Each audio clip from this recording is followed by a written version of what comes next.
우리에게 주신 하나님의 말씀 데살로니가 전서 5장입니다. 하나님의 말씀은 데살로니가 전서 5장 18절 한절 말씀입니다. 하나님의 말씀 데살로니가 전서 5장 18절 봉독합니다. 범사에 감사하라. 이는 그리스도 예수 안에서 너희를 향하신 하나님의 뜻이니라. 아멘.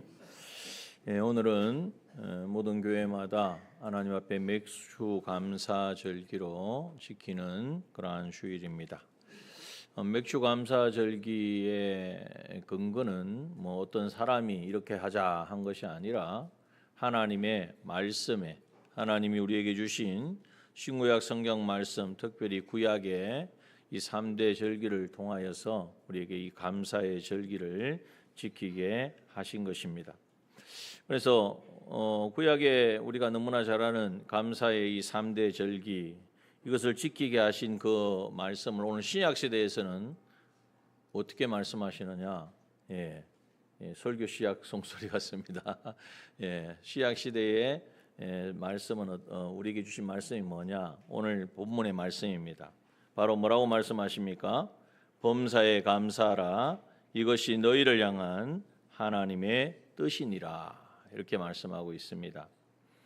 우리 주 예수 그리스도 안에서 너희를 향하신 하나님의 뜻, 물론 범사에 감사하라는 말씀뿐만 아니라 항상 선을 좇으라, 항상 기뻐하라, 쉬지 말고 기도하라, 범사에 감사하라 하신 말씀이 다 이렇게 연관이 되어 있지만 특별히 오늘은 범사에 감사하라.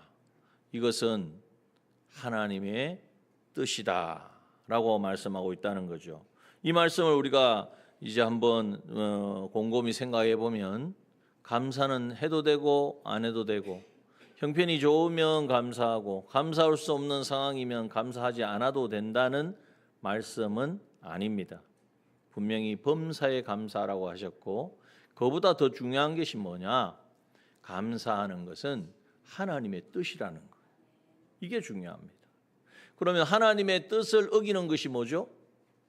그게 죄가 되겠죠. 그러면은 하나님의 뜻을 어기는 것은 우리가 죄라고 생각하는데 감사하지 않는 것은 어떻게 여기십니까? 할 수도 있고 안 할 수도 있다고 생각하기가 쉽다는 거예요. 자, 오늘 본문의 말씀을 정확하게 보면 하나님의 감사, 범사에 감사하는 것이 하나님의 뜻이기 때문에 이 하나님의 뜻이 되어지는 이 감사하지 않게 되면 이것이 바로 하나님 앞에 죄가 되어지고 그래서 감사를 잃어버리면 하나님이 우리에게 베푸신 그 모든 무한한 은혜를 누리지 못하게 되어진다는 것을 말씀하고 있습니다. 또 이것을 깨닫고 빨리 돌이켜서 감사의 자리로 나가야 되는데 그 해석에서 감사하지 못하고 감사가 우리 마음속에 감사가 떠나가면 거기에 뭐가 자리를 잡을까요? 원망하고 불평하고 시기하고 탓하고 그것이 악이 가득하는 거죠. 그것이 가득하니까 결국 하나님께서는 사랑하는 자를 그냥 두시지 않잖아요. 돌이키라고 기도로 돌아오라고 하나님이 여러 가지 어려움도 주시고 징계도 주시는 것을 우리가 많이 경험했고 잘 알고 있습니다. 그러므로 우리는 이제 너무나 잘 아는 말씀이죠. 좋은 현실이든 나쁜 현실이든. 근데 여기서부터 어폐가 있는 거예요. 좋다 나쁘다를 내가 벌써 결정을 하니까 감사가 나올 수가 없잖아요. 자, 우리에게 주신 모든 현실은 하나님의 선하시고 하나님의 분명하신 뜻을 이루기 위하여 우리에게 허락하신 에덴 동산인 것을 믿으시기 바랍니다. 이것을 굳게 붙잡아야 돼요. 그래야 물론 힘들고 공고하고 답답하고 정말 감당할 수 없는 그 현실이 찾아올 때 얼마나 무너지겠습니까? 정말 상상할 수 없는 상황에 우리가 한 번씩 이렇게 빠지기도 하고 또 그것을 보기도 할 때에 참말 우리의 마음이 무너지잖아요. 그럼에도 불구하고 그 현실을 만드신 분이 하나님이시다. 그 현실을 우리에게 주신 목적은 그 에덴 동산을 우리에게 만들어 주신 것은 우리가 실패하라고 무너지라고 죄를 지으라고 만드신 것이 아니라 그 거기 그 현실을 통하여 한 단계 더 하나님의 뜻을 이루는 자가 되어서 하나님과 교제하는 자, 하나님을 아는 자, 이제는 성전을 회복하는 자가 되게 하시려고 주신 현실인 것을 깨닫게 될 때에 우리는 어떤 현실이든지 감사하게 될 줄 믿습니다. 네, 이것을 굳게 붙잡아야 됩니다. 먼저. 그래서 우리 이번 맥주 감사절기를 통하여서 우리 남정교회 모든 믿음의 지체들, 물론 지금까지도 늘 감사의 삶을 살았지만 그러나 혹시나 감사가 사라지고 좀 줄어들고 그 자리에 다른 것이 차지한 것이 있다면 오늘 이 예배를 통하여서 또 감사절기를 통하여서 다시 회복하는, 감사로 충만하는, 그래서 감사를 통하여 주시는 놀라운 은혜를 누리는 우리가 되기를 소원합니다. 여러분, 감사의 중요성을 깨달은 성 어거스틴은 이렇게 이야기했습니다. 믿음, 소망, 사랑, 이 세 가지는 항상 있을 것인데 거기에 성경에는 없지만 거기에 한 가지를 더 한다면 뭘 추가하고 싶다고 이야기했을까요? 감사라고 그랬습니다. 믿음, 소망, 사랑, 이 세 가지는 항상 있을 것인데 거기에 더 하나를 정말 추구할 수 있다면 자신은 감사를 추구할 것이다. 왜냐하면 우리가 왜 감사해야 되느냐? 첫 번째 보면 하나님은 우리의 감사를 기뻐하십니다. 우리가 드리는 이 감사를 사실 우리는 그냥 감사의 마음밖에 없는데 하나님께 우리가 뭘 얼마나 드려서 하나님 우리 인간처럼, 인간의 생각처럼 하나님 앞에 흡족하게 드리겠어요.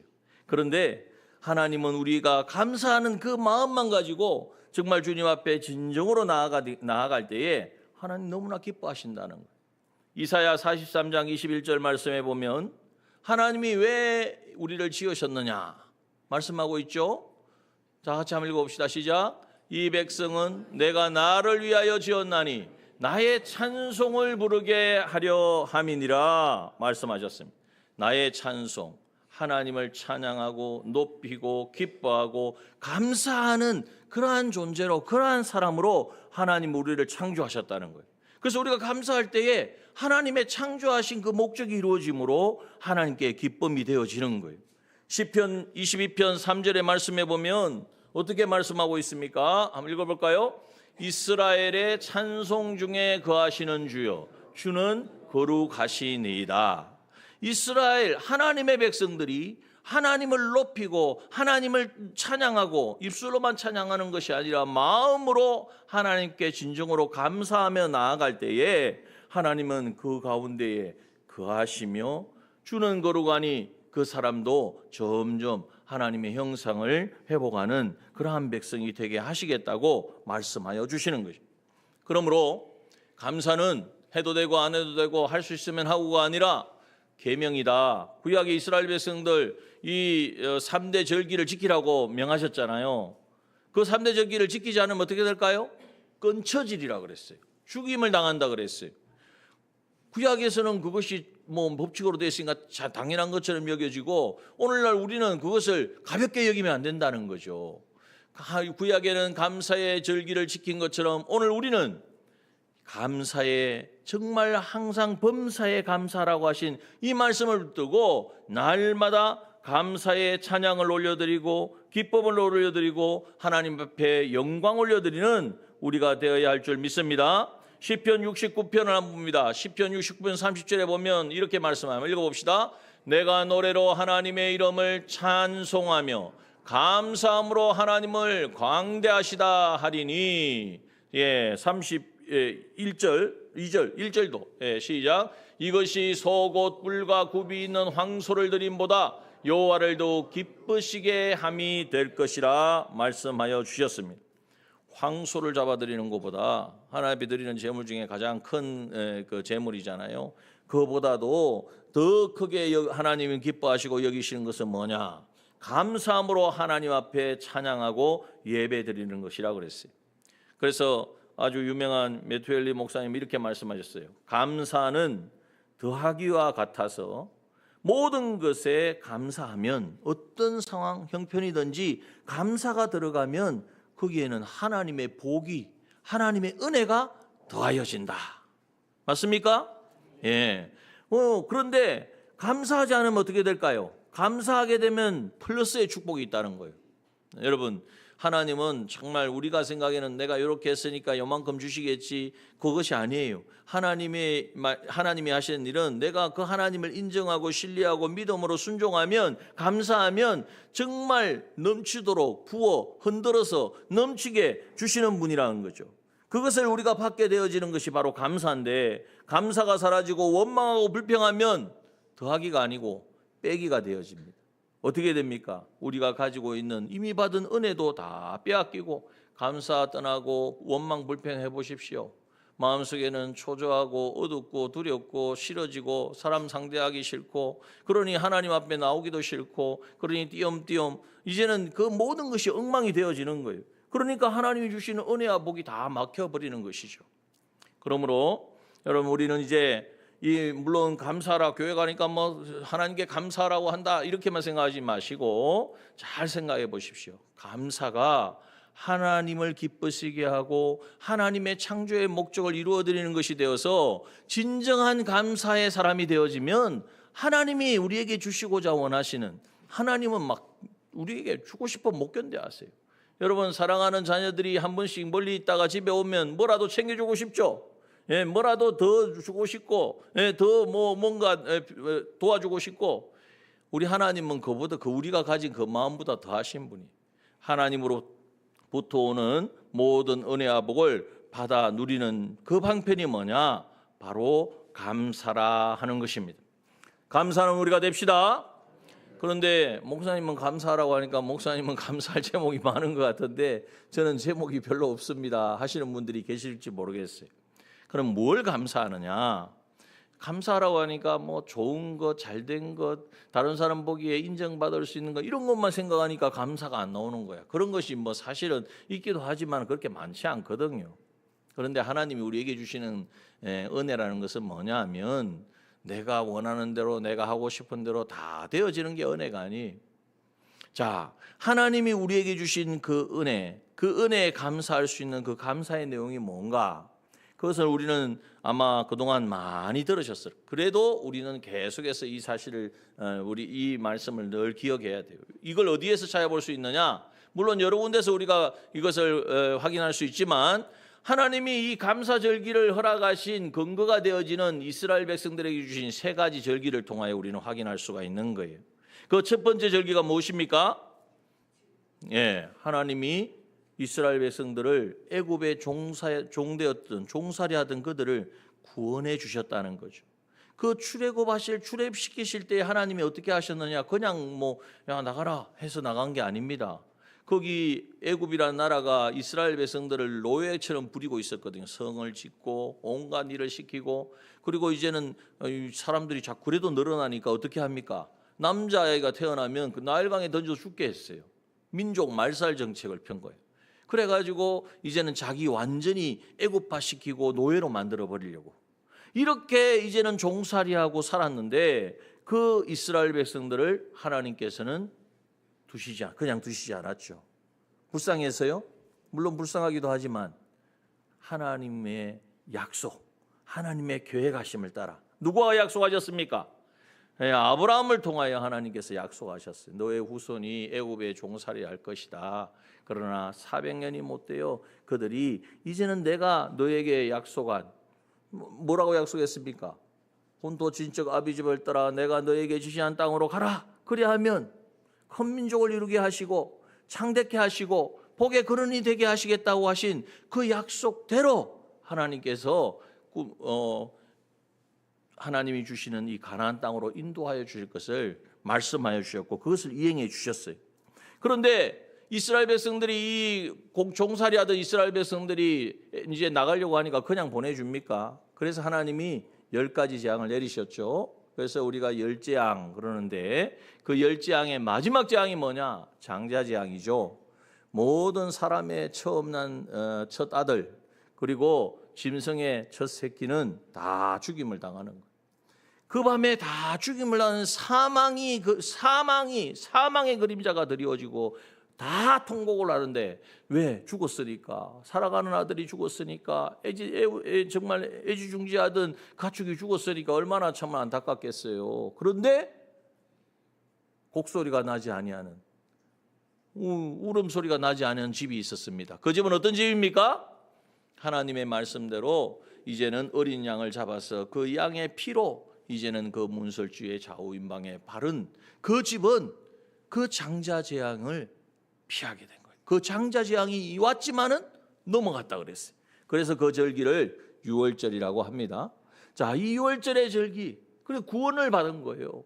모두가 사망으로 다 죽는데 죽음의 그 그림자가 다 드리워져서 모두가 애통하고 다 슬퍼하는데 거기서 구원을 받아서 사망을 당하지 아니하는 그 놀라운 이 은혜가 바로 구원의 은혜라는 거예요.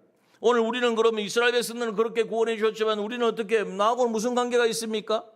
그 어린 양, 그 어린 양의 피가 누구의 피를 예표한 것입니까? 예수 그리스도의 피예요. 우리는 죄로 말미암아 이제는 죄와 마귀와 사망의 종이 되어서 우리의 힘과 의지로는 아무도 어떤 존재도 벗어날 수가 없습니다. 사망을 피할 수가 없는 거예요. 그 사망은 그냥 세상 떠나는 사망이 아니라 영원한 지옥의 형벌을 당하는, 영원한 고통과 가난과 저주를 아무도 피할 수 없어요. 여기 있는 모두 한 사람도 예외가 없어요. 저도 마찬가지로 누구든지 다 죄의 이 사망의 문제를 해결할 수 없었는데 이제는 거기에서 우리를 건져주시려고 하나님께서 하나님의 아들 독생자 예수 그리스도를 이 땅에 보내주셨고, 내가 지은 그 죄와 나의 허물을 대신하여 주님이 십자가에 피 흘리시고 살찌워 주심으로 놀라운 구원의 은혜를 베풀어 주신 줄 믿습니다. 이사야 53장 5절에 6절 우리 암송하는 것처럼 그가 찔림은 우리의 허물을 인함이요 그가 상함은 우리의 죄악을 인함이라. 그가 징계를 받음으로 우리가 평화를 누리고 그가 채찍에 맞음으로 우리가 나음을 입었도다.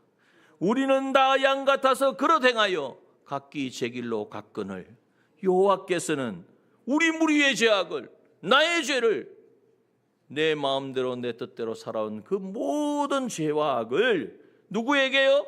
그에게 담당시키셨도다. 믿으십니까? 네, 이것이 바로 구원의 은혜예요. 이걸 한번 생각해 보자는 거예요. 힘들고 공고하고 답답하고 막히고 어렵고 정말 답이 없는 것 같은 그러한 현실 속에서도 이 구원의 은혜만 생각하면요, 주님 날 사랑하십니다. 이걸 깨달은 하박국 선지자는 어떻게 고백합니까? 하박국 3장 17절 19절 말씀해 보면 한번 같이 읽어볼까요? 비록 무화과 나무가 무성치 못하며 포도나무에 열매가 없으며 감람나무에 소출이 없으며 밭에 식물이 없으며 우리의 양이 없으며 외양간에 소가 없을지라도 18절 나는 여호와를 인하여 즐거워하며 나의 구원의 하나님을 인하여 기뻐하리로다. 없어요. 없어. 아무것도 없어. 남은 게 없어요. 다 떠나갔어요. 다 무너졌어요. 그런데 뭐라고 이야기합니까? 망했다, 실패했다, 나는 끝이다 라고 말합니까? 아니라는 거예요. 여호와를 인하여 즐거워한다. 여러분, 아무것도 없는 상황에, 모든 게 무너진 상황에서 오히려 즐거워하는 사람이 있습니다. 오히려 그 가운데 기뻐할 수 있는 사람이 있다는 거예요. 그 사람이 어떤 사람입니까? 여호와 하나님을 아는 사람이고 구원의 하나님을 찬양하는 사람인 줄 믿습니다. 그 사람이 저와 여러분인 줄 믿습니다. 여러분, 우리는 그래서 절망하면 안 됩니다. 어떤 어려움과 공고함과 정말 답답함이 있을지라도 나를 구원하신 하나님, 나를 창조하시고 그 창조의 목적을 이루시는 하나님, 그 목적을 위하여 지금도 이 현실을 주셨음을 알고 하나님, 나는 어떤 상황에서도 하나님만을 기뻐하고 즐거워하며 구원의 하나님을 찬양하겠습니다 외치는 저와 여러분 되기를 소원합니다. 하박국 19절에 13장 19절에 보면 이렇게 고백해요. 이 고백을 하면서 주 여호와는 나의 힘이시라. 여러분, 이 고백을 하는 사람, 감사를 하는 사람은요, 힘을 어디에서 얻느냐? 여호와 하나님으로부터 오는 힘을 얻습니다. 옆에서 도와주는 사람이 있어서, 나를 믿어주는 사람이 있어서, 나를 뭐 응원해 주는 사람이 있어서 그 힘은 영원하지 못해요. 상황에 따라 다 바뀌어져요. 그러나 주 여호와는 나의 힘이시라. 나의 발을 사슴과 같게 하사 나로 나의 높은 곳에 다니게 하시리로다. 모든 것이 무너지고 다 실패했지만 그 하나님은 나의 힘이 되셔서 사슴이요 얼마나 막 산을 막 타고 얼마나 뭐 그냥 사뿐사뿐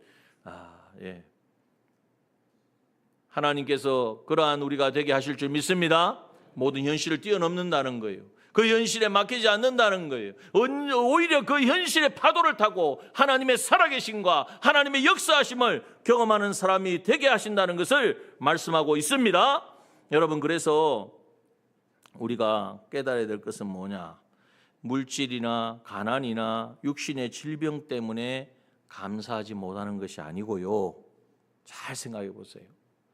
감사하지 못할 상황 때문에 감사하지 못하는 것이 아니라 구원의 하나님을 믿는 그 믿음이 가난하기 때문에, 그 믿음이 지금 연약하기 때문에 감사하지 못하는 것입니다. 그러므로 우리는 구원의 하나님을 감사하고 기뻐하고 즐거워하고, 나에게 베푸신 구원의 은혜 생각해 보십시오. 자다가 일어나서 뭐 해야 됩니까? 한번 찔러 막 볼을 한번 찝어보고, 왜? 어떻게 하다가 내가 예수 믿고 구원받아서 하나님의 자녀가 되었고 이제는 이 세상, 오늘 밤에 이 세상 떠나도 천국 가는 이 복을 받았을까? 여러분, 당연한 것처럼 여기고 이게 뭐 자연스러운 거 뭐 누구나 받는 그런 은혜가 아닌 거예요. 여러분, 이것은 복 중에 복이고 구원의 은혜는 날마다 우리가 찬양해야 될 줄 믿습니다. 찬양하고 감사하는 사람에게 하나님은 힘이 되어 주십니다. 그 상황을 돌파할 수 있는 능력을 주십니다. 그 가운데 하나님이 어떠한 분인지를 경험하게 하실 줄 믿습니다. 초실절이 있습니다. 두 번째는 이 맥주의 초실절인데요. 이 초실절기는 뭘 말하느냐? 시간이 많이 갔으니까 간략하게, 이스라엘 백성들이 출애굽에서 50일 만에 이제는 시내산에 도착했는데 거기에서 하나님 뭘 주셨습니까? 십계명을 주셨고 성막 제도를 주셨어요. 그래서 이 초막절에 이 맥주절, 초실절, 칠칠절, 오순절 같은 절기입니다. 표현이 달라서 그렇지. 그 이 의미는 뭐냐? 바로 하나님이 우리에게 말씀을, 이스라엘 백성들이 어떻게 하나님을 기쁘시게 할까? 하나님을 따르려면 어떻게 따라야 될까? 뭘 하나님이 기뻐하시고 무엇을 원하시지 않는가 알아야 될 거 아니에요. 그것을 하나님 말씀으로 주셨단 말이에요. 또 이스라엘 백성들은 그렇게 주셨고, 그 말씀을 깨달으려면 인간이 깨달을 수가 없잖아요. 말씀은 성령의 감동으로 되었으니까 성령의 충만함을 받아야 말씀을 깨달을 수 있는데, 그래서 예수님이 이 땅에 오셔서 죽으시고 부활하시며 성천하시기 전에 뭐라고 말씀하셨습니까? 아버지의 약속하신 것을 기다려라.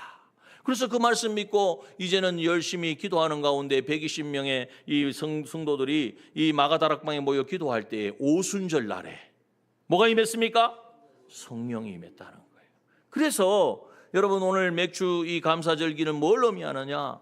우리에게 하나님의 뜻을 깨닫고 하나님이 뭘 원하시는지 우리의 삶의 법칙을 주신 이 하나님의 말씀을 주신 이 은혜에 감사하는 것이고, 또 그 말씀대로 순종하고 그 말씀을 깨닫고 순종할 수 있는 능력이 되어지는 성령의 감화감동의 역사를 주신 것을 감사하는 절기가 바로 맥주절이요 초실절인 줄 믿습니다. 이것을 감사해야 돼요. 여러분, 진리의 말씀을 우리에게 주시지 않았으면 어떻게 우리가 알겠습니까? 하나님을 어떻게 깨닫겠어요? 성령이 아니고서는 우리가 예수 그리스도를 어떻게 고백하며, 성령의 그 충만함이 아니고는 우리가 삶 속에 이 복잡다단한 삶 속에서 하나님의 뜻을 우리가 따라갈 수 있겠어요?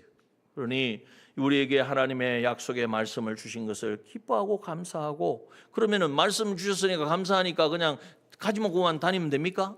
요즘은 뭐 스마트폰이 있으니까 스마트폰에 넣어 가지면 되죠. 그게 아니라 진짜 감사한다면 그 말씀을 자꾸 묵상해야 돼요. 암송해야 돼요. 요즘 암송 열심히 하고 계시죠? 답이 몇 분 안 계시네.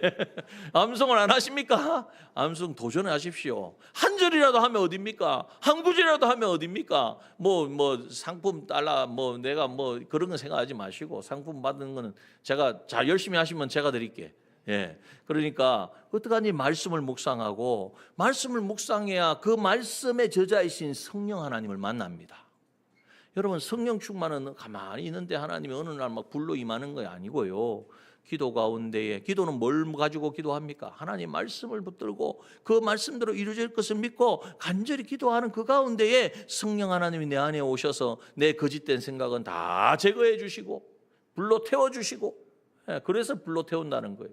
가만히 있는데 막 열이 내려와가지고 막 뜨거워지고 막 이런 게 아니고 내 안에 있는 거짓된 것, 악한 것, 더러운 것, 안 해야지 하면서도 하고 있는 것, 그런데 이 하나님은 그걸 다 아세요. 내가 간절히 말씀 붙들고 기도하고 하나님의 은혜를 구할 때에 성령이 임하면 다시는 그것이 나의 유혹거리가 되지 않습니다. 유치한 것이 되어져요. 그래야 배설물과 같이 여겨져야 그게 다시는 나를 주장하지 못하죠. 그 은혜를 주신 분이 성령 하나님이신 줄 믿습니다. 그 성령 하나님을 우리가 경험하고, 그래서 사도행전 1장 8절은 뭐라고 말씀하십니까? 오직 성령이 너희에게 임하시면 너희가 권능을 받고, 성령이 임하니까 말씀을 통하여 성령을 경험하고 성령 하나님으로 충만해지니까 하나님 주시는 권세와 능력을 가지고 뭐합니까? 증인이 되리라. 어디에서요?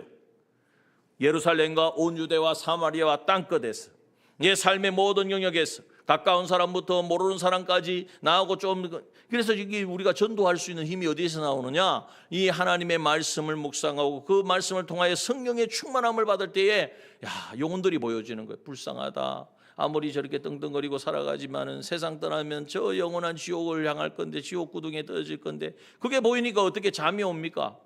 특별히 우리 가까운 가족들 생각할 때 어떻게 잠이 오겠어요? 먹을 게 넘어가겠습니까?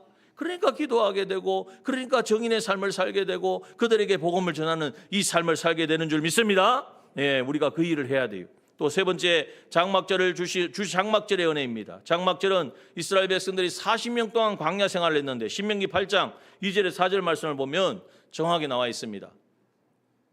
신명기 8장 2절에 4절. 한번 읽어봅시다. 시작. 내 하나님 여호와께서 이 40년 동안에 너로 광야의 길을 걷게 하신 것을 기억하라. 이는 너를 낮추시며 너를 시험하사 내 마음이 어떠한지 그 명령을 지키는지 아니 지키는지 알려 하심이라.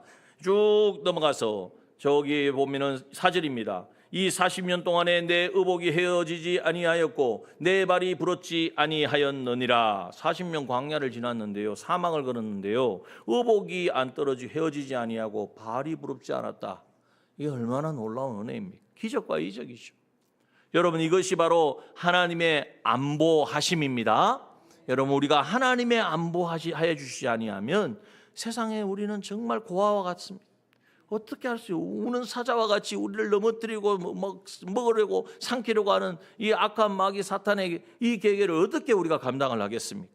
그러나 하나님께서는 이제는 우리에게 이 장막절을 통하여서 우리를 안보하여 주신다고 말씀하여 주셨습니다. 그래서 우리는 광야 세상을 살아갈 때에 이런 구원의 은혜를 늘 감사해야 돼요. 감사할 게 없어요. 안 된다니까요. 그거는 정말 하나님 마음이 너무 아프게 하는 거예요. 감사의 내용은 정말 자다가도 벌떡 일어나서 하나님 감사합니다. 날 구원해 주셔서 감사합니다. 날 위하여 당신의 아들 내어주시고 모든 것을 나를 위하여 이렇게 예비하시고 베풀어 주심을 감사합니다. 진정한 감사의 고백이 날마다 넘치는 저와 여러분 되기를 소원합니다. 말씀과 하나님의 약속의 말씀을 주시고 그 말씀을 성령으로 깨닫게 하시고, 오늘도 하나님 앞에, 그래서 우리가 그 유월절 지킨다는 가장 중심적인 의미는 뭐냐면, 이 예수님이 죽으시고 부활하심으로 우리에게 구원을 완성해 주셨잖아요. 그 부활하신 날을 기념하는 날이 언제입니까? 주일이죠. 그래서 주일날 우리가 하나님 앞에 나와 예배할 때에 더욱 무엇보다도 유월절의 은혜가, 구원의 은혜가 차고 넘치게 되어지는 것입니다. 그래서 우리가 주일을 잘 지켜야 돼요. 그냥 예배만 잘 드리는 것으로 만족하지 마시고, 물론 첫 번째는 예배를 잘 들으셔야 되고, 오전 예배만 들으시면 오후 예배도 도전하셔서 드려야 되고, 예배 드린 것으로 만족하지 말고 들은 말씀을 가지고 자꾸 묵상하면서 찬양하면서 그 하루 하나님 주신 것을 양식을 사면서 내 것을 만들 때에 일주일 동안 살아갈 수 있는 힘과 능력을 우리에게 주시는 것입니다. 자, 그리고 이제는 이 하나님의 말씀과 성령의 인도하심을 따라서 이제는 우리의 삶 속에 늘 하나님의 이 인도하심만 따라가면 우리는 안보함을 받습니다. 이렇게 되면요, 나도 모르게 자랍니다. 우리가 이 비 오고 난 뒤에 우후죽순이라 그러잖아요. 나무 대나무 팍 자라지 않습니까? 우리에게도 그러한 은혜가 있어요. 나도 모르게 하나님의 구원의 은혜를 감사하고 주의 말씀을 이제는 묵상하면서 그 가운데 성령의 인도하심을 따라 살아가는 이 삶을 살고자 할 때에 하나님이 나를 도우시고 인도하시는 그 은혜로 말미암아 점점 우리의 신앙 인격이 달라지고 변하여지고 견고하여지는 은혜를 누리게 되는 거예요. 그리고 우리의 순종의 실력, 순종도요 다 사람마다 다르잖아요. 어떤 사람은 이만큼 순종하면 10가지를 순종하고 어떤 사람은 100가지를 순종할 수, 이게 실력인데, 그러한 실력도 이제는 점점 이 생활을 하면서 우리는 이 감사를 통하여 자라가게 되어지는 거예요. 또한 이 세상이 빼앗을 수 없는 그러한 평강으로 충만하게 되어지는 것입니다. 마지막 세 번째를 보시면, 그래서 범사에 감사하는 사람은 하나님의 뜻을 이루어드리는 사람이 되어지는 것입니다. 여러분, 범사에 감사할 때에 마가복음 3장 35절 말씀 한번 띄워보실래요? 한번 읽어봅시다. 시작. 누구든지 하나님의 뜻대로 하는 자는 내 형제요 자매요 모친이니라. 주님이 하신 말씀이죠. 그러면 내 뜻대로 하는 사람이 뭡니까? 감사하는 사람이에요. 하나님 앞에 감사하는 사람은 주님의 형제요 자매요 모친이 된다는 말은 주님과 친밀한 교제 속에 나아갈 수 있다는 거예요. 여러분, 감사를 시작해 보십시오. 멀어졌던 주님, 내가 주님이 정말 느끼지 못하고 있습니까? 내가 외톨이 같습니까? 내 신앙이 정말 이렇게 무너져 있는 것 같습니까? 감사부터 시작해 보십시오. 내가 너의 형제다. 내가 너를 안다. 내가 너를 사랑한다. 내가 너를 대속하였다. 너를 위하여 십자가에 못 박혀 죽었고 이제는 부활하여서 성령으로 너 안에 너의 영 가운데 함께 하신다고 하시는 주님의 음성을 듣게 될 줄 믿습니다. 여러분, 이게 감사가 보통 일이 아닌 거예요. 그래서 이 감사가 회복되어지면 주님과 더욱 친밀하여지고, 주님과 친밀하니까 여러분, 사람을 의식하는 것보다도 하나님을 의식하게 돼요. 그래서 성령에 더욱 민감한 사람이 돼요. 성령 하나님이 내가 하나님 기뻐하지 않은 일을 하면요 근심을 주시잖아요. 느끼잖아요. 이렇게 하면 안 되는데, 하나님 기뻐하지 않는데, 그러면서도 이렇게 뭔가를 행하는 우리의 모습을 보잖아요. 그게 바로 성령의 근심인데, 그 성령의 근심에 민감한 사람이 되어지는 거예요. 이거 하나님 기뻐하지 않는다. 성령님 내 마음에 이 근심을 주셨다. 여기서 스탑, 여기서 멈추고 돌이키자 할 수 있는 그 사람은 어떤 사람이느냐? 감사하는 사람이라는 거예요. 감사가 끊어지지 아니할 때에 성령에 민감하여지고, 결국 데살로니가전서 4장 3절 한번 읽어봅시다. 데살로니가전서 4장 3절 시작. 하나님의 뜻은 이것이니 너희의 거룩함이라 말씀하셨어요. 우리의 거룩함이 어디에서 오느냐? 이 거룩하여지는 것이 하나님의 뜻인데, 하나님의 뜻이 무엇입니까? 범사에 감사하는 거예요. 범사에 감사하는 삶을 살 때에 하나님의 뜻이 되어지는, 거룩하여지는, 우리가 거룩은요 우리하고 나에게 있는 게 아니에요. 하나님의 거룩하니 내가 거룩하니 너희도 거룩할지어다 라고 하셨기 때문에 우리가 거룩할 수 있는 거예요. 하나님을 닮아가고 하나님의 성품을 닮아가고 내 인격이 변화되어지고 내 말이 바뀌고 내 행동이 바뀌고 삶이 바뀌고, 이제는 그러니까 사람들이 궁금해하고 도대체 저 사람은 왜 저렇게 바뀌어가나, 왜 변하여가나 궁금해서 물어보는 사람에게 그 이유를 우리는 당당하게 말할 수 있어야 합니다. 뭐라고 말하면 될까요? 나는 예수님을 믿고 감사하는 사람이야. 이 고백이 우리 모두의 고백이 되기를 원합니다. 이게 경험이 되어야 되고 체험이 되어야 됩니다. 이 시간에 함께 기도하기를 원합니다.